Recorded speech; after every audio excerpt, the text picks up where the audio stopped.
ભાવનગરના સિહોર તાલુકામાં માવઠાનો માર અત્યારે ખેડૂતો સહન કરી રહ્યા છે, જેમાં ઉસરડ ગામે પાણી ભરાતા બે ભાગમાં તે ગામ વહેંચાઈ ગયું છે।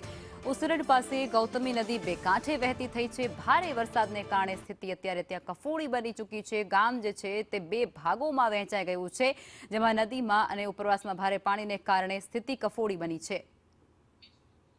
संवाददाता मुकेश जोशी जोड़ाई चुक्या है વધુ વિગતો આપવા માટે। मुकेश, सिहोर तालुकाનું આ ઉસરડ ગામ જે ત્યારે બે ભાગોમાં વહેંચાઈ ગયું છે, કઈ પ્રકારની સ્થિતિ, કેવી હાલાકી લોકોને?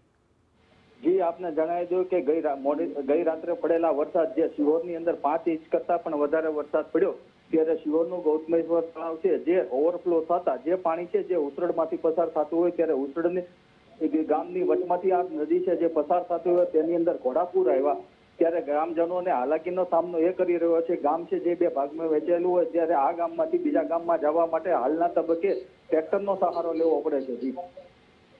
જી મુકેશ, આપ જોડાયા તે બદલ આપનો આભાર। આ પરિસ્થિતિ ખૂબ જ વણસી છે અને ત્યારે તે ગામના સરપંચ આપણી સાથે જોડાઈ ચૂક્યા છે। ચેતરભાઈ, આપનું સ્વાગત છે સંદેશ ન્યૂઝમાં।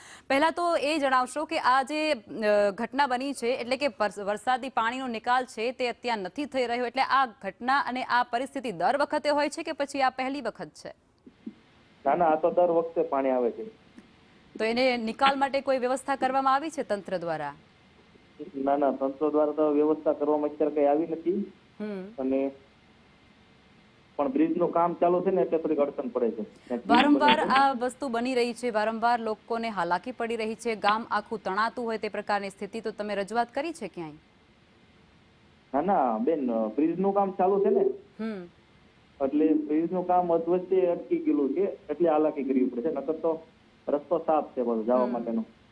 કઈ પ્રકારની મુશ્કેલી છે અત્યારે તમારા ગામમાં? અત્યારે તો ઓલા ગામના આ બાજુ નો આવે કે આ બાજુ ઓલી બાજુ નો જઈએ કે, તો પછી પરિવહનની બધી વ્યવસ્થા અત્યારે ઠપ છે? અત્યારે બંધ છે બધું।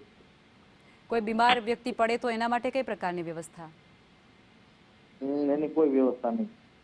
જી બિલકુલ, આપ જોડાયા તે બદલ આપનો આભાર।